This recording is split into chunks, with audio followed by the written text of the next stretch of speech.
Hey guys, we're back with the Silver Bullet, our '05 Mustang GT. I noticed something while I was messing with the car today. This is where the hood latch should go in it. I don't think it's supposed to look like that. I have a feeling where this thing was wrecked, that's where they put the chain when they pulled that out. You can see from the bumper damage that definitely was pushed back in.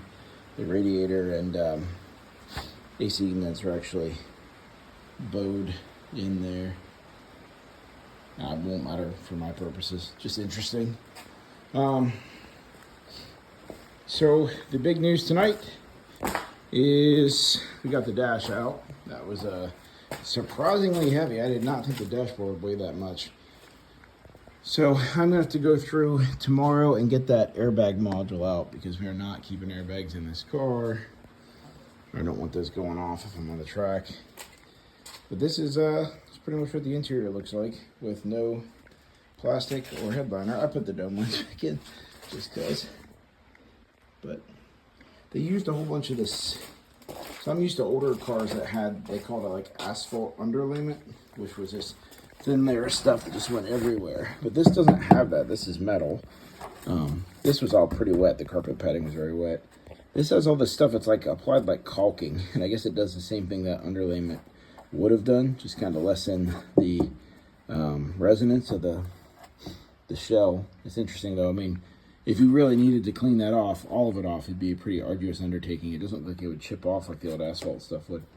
Fortunately, I don't think I'm gonna have to remove most of this, and some of it did break off. It's very lightweight.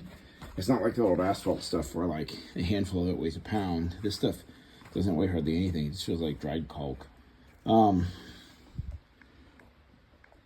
Excuse me, burped a little. So anyway,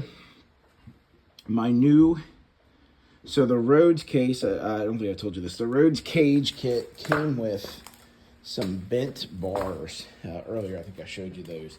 Two sets, one's front down bars. I didn't know what the other set was. Called Rhodes to try and figure this out, get my cage laid out. They're actually the bars that go off the main hoop. So instead of coming off of the main hoop down straight towards the shock towers, they wanted them to come out almost at a straight angle and then bend down through the package tray. So NASA said no, they want them straight if it wants to be scrutineered for NASA, which it might. And scca said they must exit the main hoop at a minimum bend of 30 degrees. So basically they want them coming back down towards the ground. And the guy from Rhodes was very friendly, not super helpful in terms of cage knowledge, but he's like, well, you should be able to get 30 degrees out of them. I just kind of loosely held him up. There's no way that you get close to 30 degrees here. And then they have that bend in them, which makes them less strong. So NASA said straight bars is what they want. scca rep said he thinks it could pass with the bent bars if 30 degrees of angle off the main hoop was achieved. So the main hoop would be here and they would come off at so you know 45 degree right here. So 30 degrees back like that. But I wasn't confident I could get 30 degrees, and I called Rhodes back and they agreed to just send me some straight bars, which will be like this. I just haven't got them yet. One other thing I did order is an X-brace kit. It's really just two pieces of DOM, but they're notched and save me a little time. I can't get DOM easily here. No one has it in stock, so I have to order it anyway. So Summit Racing's prices aren't crazy compared to what the local steel supply place charges for special orders. So ordered it from Summit, just that competition X-brace kit. My thought with that is it's not needed for anything that I'm doing, but you only get one chance to install that because once your cage is up and welded in by the roof and that the brace is in that goes under the roof, it's either in there or it's not, because you're never going to get your torch back up between the cage and the roof to weld that if you ever wanted to add that bar in. So some of the stuff, like a lot of guys like to run a cross brace here. I don't have that. At this point, I'm not sure I need it. So I'm leaving that off because I can always add that later because there is room to get the torch all the way around where that would have to be added to. But the roof, not so. So had a very nice guy stop by this morning. He picked up all of the interior to this thing. The only thing left is the center console, and then I have a box of just miscellaneous crap over there that I wanted to keep. Put the door handles back on. I kept my window controls, so I need those. And Can't remember what else I kept. A couple little things for the dash. And I did keep the center console. I doubt that I'm going to retain it, but I want the option to, just in case I change my mind on that. And obviously I kept the dashboard. So he got the carpet, the headliner, the plastics, both door panels, power driver seat, manual passenger seat. I was charging $40 just for the seats. I told him the rest was free because so many people are parting these out and they want like $5 a panel, which is, it's not even worth the hassle of meeting people for. So I wasn't really worried about trying to collect my $30 or $40 for the interior. The seats, on the other hand, I had a bunch of people message me about the seats. So I was like, yeah, 40 for the seats, and you can have the rest. He was very happy with that. He took literally everything. Back seat, the rear package tray, all that stuff. The hinges for the rear seat. So he said he was looking at a Mustang that had no interior. He wanted to put interior back in it. Nice little mystery build there. So anyway, that's where we're at right now. It is like 1 a.m. maybe. So I'm wrapping up for the night. But things are ready to try and sneak this main hoop in here just to see how it fits. I've been hearing some complaints with people online that it's too short, but I'm planning on doing plinth boxes. A plinth, that's kind of a redundant statement because a plinth is a raised box, but I grabbed a bunch of cards of 1/8" steel. 1/8 just slightly exceeds what they want for this. So I grabbed a whole bunch. We have some with rounded corners, some with sharp corners, a couple different sizes, a couple big pieces. So that way, whatever I need to make for my attachment points in the kick panels and my attachment points for the main hoop and then my attachment points on the strut towers, should have plenty of material here to do that with. And nice small pieces I can kind of take in there and mark with a Sharpie and cut without having to use a bunch of cardboard and stuff. So that'll be good. The plan is, we'll see how this main hoop fits in here. Not sure if it's designed.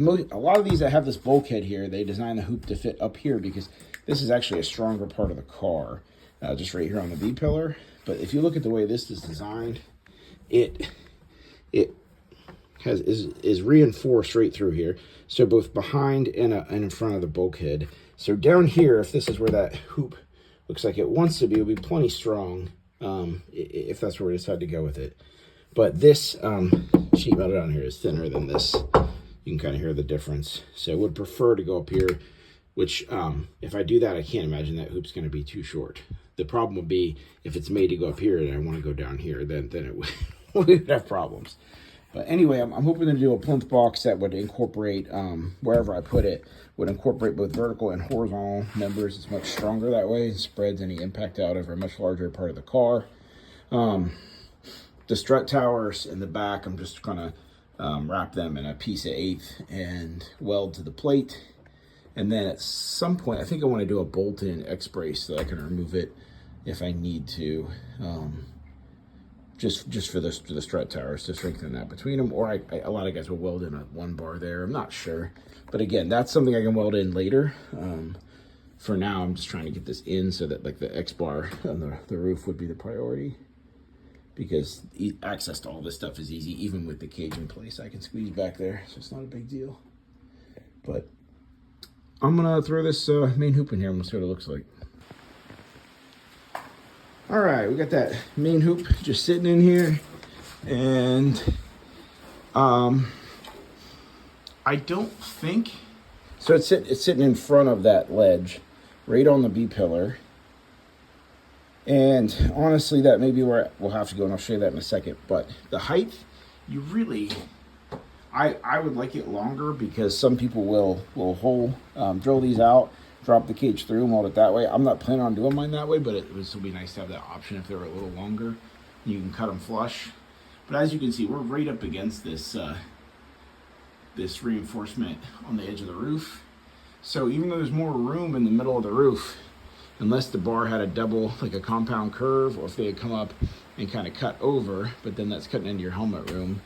So that kind of is what it is. There's not much higher they could go.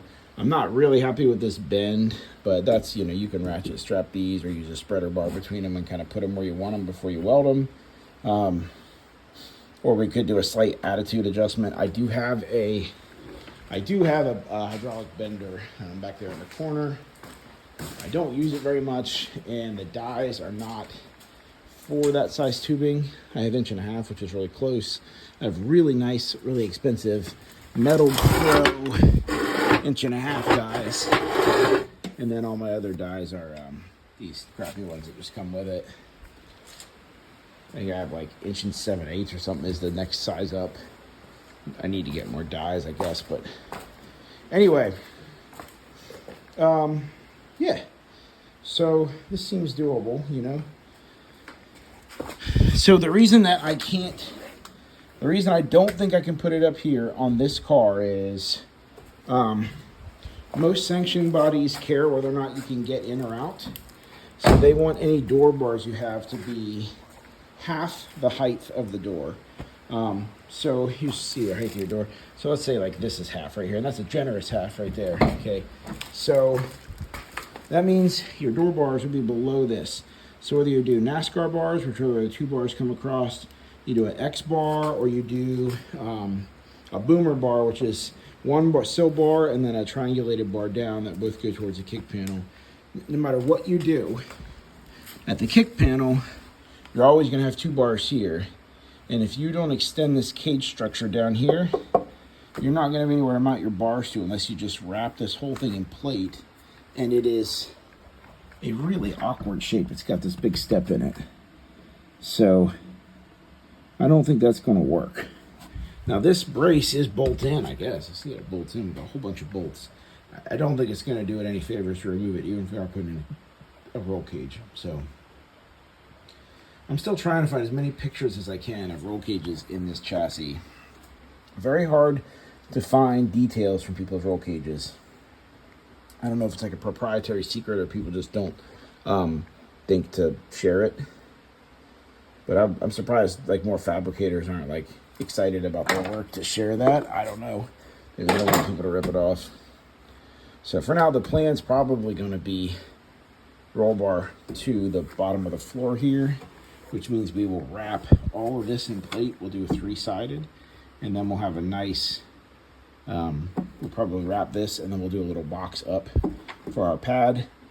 Huge surface area. We'll have to chisel out some of this caulk and seam sealer there, but that'll give us huge surface area. We'll just kind of box in this and give us space so can either drop this forward or ratchet strap it together, drop it down, and that'll let me weld anything I need to do up top. So that's good enough for now.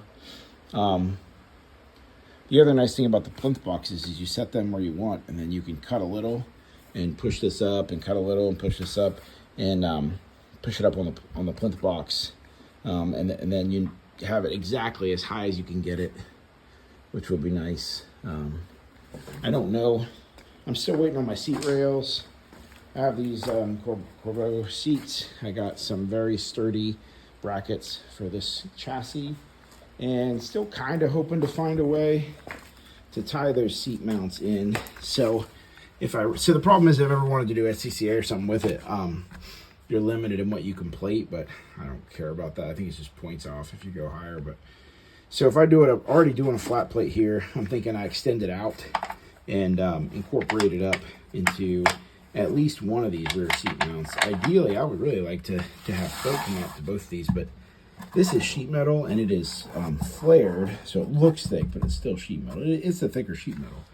But I personally would just feel better if my seat was attached to the cage somehow. That way, if something ever hit the floor or an impact pushed up on the floor, I wasn't pushed up into the cage. I would like the seat mounted to the cage so that they stay together in a crash. I've heard it both ways from people. Some people swear that you want to be mounted to the cage with your seat, which it's going to have a seat back brace either way. But people like to see it tied in, because some people say that way, no matter what happens with the car, you're inside the cage. That's what I think. And then other people say, oh, well, if the seat can't move independently of the cage, then there's no give, and then you would be crushed or subject to force or something. I don't really understand their argument. I think you want to be secured inside the cage. That's the whole point of the cage. And the rest of the car is going to be strong with the cage there, but then underneath, this is not, it's not crazy thick. So not as big a deal with a drift car, but with a rally car, certainly I think you would want something underneath. They have belly pans and stuff to help them out with that too. So I have seen some guys will run a cross member all the way across under the car, which I don't want to do that. If anything, it would be really cool to run a cross member here and have a U-bend in it to clear the tunnel. And then you could pick it up. You could bolt through the bottom to it if you wanted to pick it up to have a removable drive shaft safety loop. But that's a lot of work, and I'm not sure I'm going to be able to do that in the amount of time I have to work with. And also, I think I could weld that in pretty well between those, so I'm not too worried about adding that later if I did decide to add that. But I'm not sure. I really like the idea of it. It just seems like it's kind of diminishing rewards at that point. I overthink stuff a lot, so. But I am excited. I'm excited to have the dash out, the whole interior out, get the main hoop in, and we can start kind of fitting stuff together and seeing what needs to be modified, what needs to be added, what needs to be subtracted. So this is a start. I really got to get my seat rails in so I can see how my seats fit. And that way I'll know my clearances, see my seating position and stuff to see if I'm good. This is a big car compared to a lot of sports cars. I know the Mustang isn't a sports car, but I mean, a Porsche or a Miata, there's one seating position, because that's just how they are. If you're not a small guy, you're just going to sit on the floor as far back as possible. Porsche Boxster, even a 911, but the Miatas, the Boxsters, you sit where you sit, and the car just wraps around you. This is a pretty big car. A lot of room in here to adjust things, move around. So the roll bar should be good right there. And then I think the seats are going to be very low, because I've chosen to use the side mount seat rails that bolt to these side points. And then I looked at a whole bunch of commercially available seat back braces, and I didn't like them. They're fortunate that but this is one of the reasons I picked this seat, is that they have this molded in attachment point for a back brace. I really like that. Most of the seats don't have that. So I think I'm just gonna fab up a seat back brace, because I haven't found any commercially available ones that can incorporate that point, that tie-up point. But I have a pretty good idea of what I'm gonna do with that. The gauge cluster is broken. The tach doesn't work, and the fuel sender doesn't read. Now, he had the fuel pump out, so I don't know for sure. He said the fuel sender didn't work before he took the fuel pump out. So my guess is these have this issue with stepper motors, where if you take this apart, there's a circuit board inside, and they have little stepper motors that actually drive the gauges. They're not analog gauges. And those stepper motors go bad, and they can be replaced. You can buy the stepper motors for $3 each if you're willing to desolder them and pop them back on. In my case, I don't think fuel level is super important. It'd be nice to have, of course, but the tach is more important. I think I have a Monster tach somewhere. I don't really want to put a Monster tach on it, but it might be just as easy as trying to fix this. You can send these out and have everything resoldered, new stepper motors installed. It's about $189. I think that does not include shipping. So I've seen them before between $159 and $189. It's a lot of money just to make the gauges work on a vehicle that's going to be intended to be driven off the road. So I don't know what I'm going to do with that yet. But the goal tomorrow, with the limited time that I'll have tomorrow, we'll be working with the cage to see how it fits in. Probably start using some ratchet straps, throw those down bars in, the halo bar in, kind of strap them up over the roof and see how they fit, and make sure the bar will be where it needs to be with the halo bar. Or if that halo bar, needs modified, then figure out what we need to do with it. But anyway, I'm going to upload this tonight. So thank you for your interest. Thanks for following along. And I'll see you guys on the next video with the Silver Bullet. I think we'll go with Silver Bullet for a name. It sounds good. Hopefully it doesn't end up going into a target like a bullet. Maybe we'll change the name. We'll see.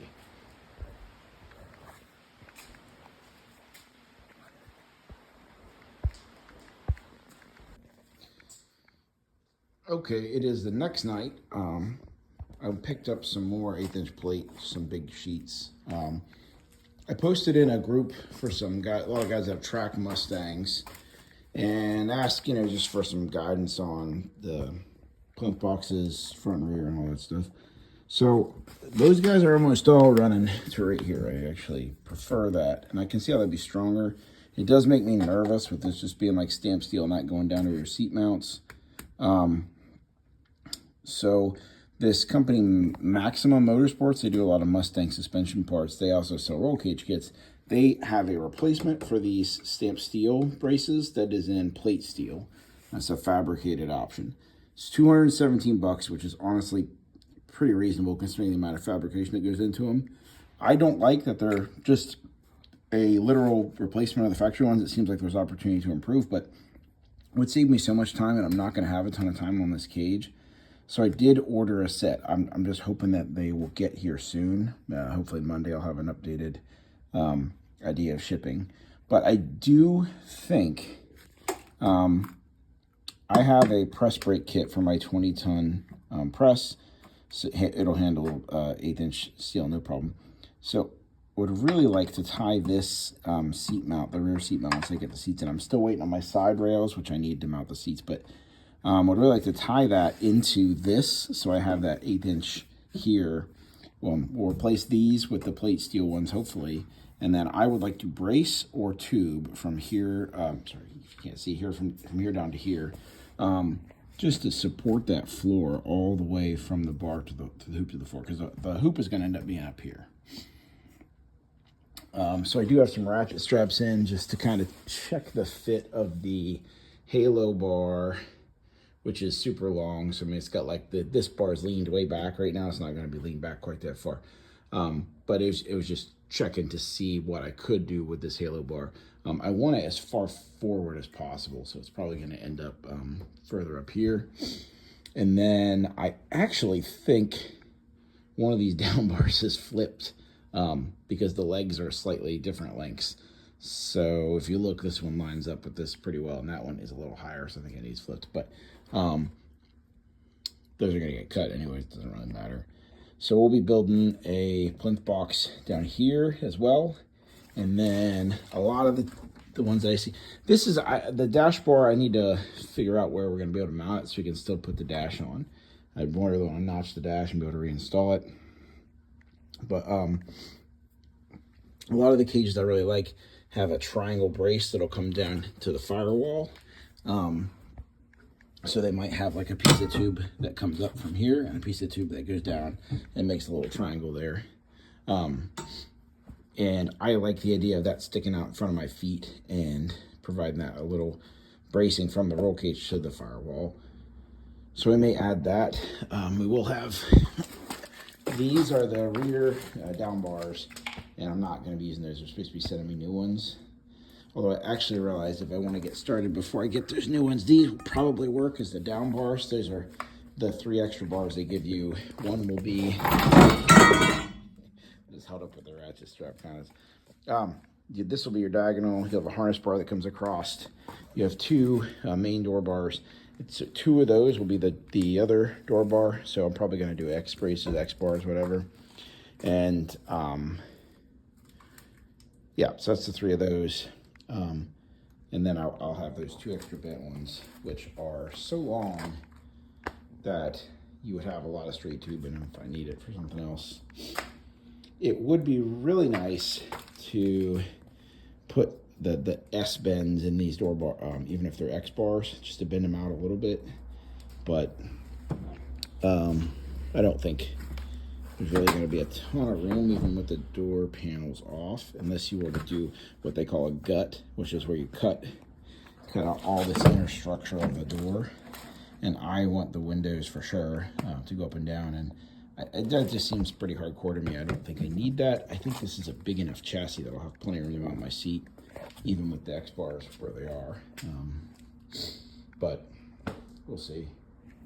Those plans may change. It seems like they always do. So anyway, hopefully we'll get those cool mounts from Maximum Motorsports. That's where I'm going to mount my main hoops. So not sure I can really do a whole lot until I get those extra. It's possible. I have a little low-rise lift, one of the ones on wheels. So slide that over here and get the car up in the air, get the wheels off. Maybe we can go ahead and start tackling the brakes, the suspension. Seems like I get a new box every day here. So we have the coilovers, all new brakes, that stuff's gonna all start being installed. So lots of work to do, but hopefully, you know, the chassis stuff hopefully won't take too long. This should all bolt in, and then we can test fit some of those 19s that I showed you. And again, it would be really, really nice if the 17s would clear the bigger rotors in the back. If they don't, I could just buy a replacement set of these rotors that are cross-drilled and slotted to match. The only difference between the Cobra brakes, what people call them the Cobra brakes and these are the size of the rotors, same calipers and everything. So, but the other question is, like, this dash is really heavy, right? So I was thinking about that. If we're running a cage with a door bar, the only purpose this bar serves is to hold the dash in. So you could lose substantial weight there, which would make the dash much easier to reinstall. And it also would lower the weight of the car. But we talked about, like, the weight of that undercoating being trivial. Well, the weight of this is not trivial. I mean, you could probably shed 50 pounds off this dash by cutting all that metal out of it.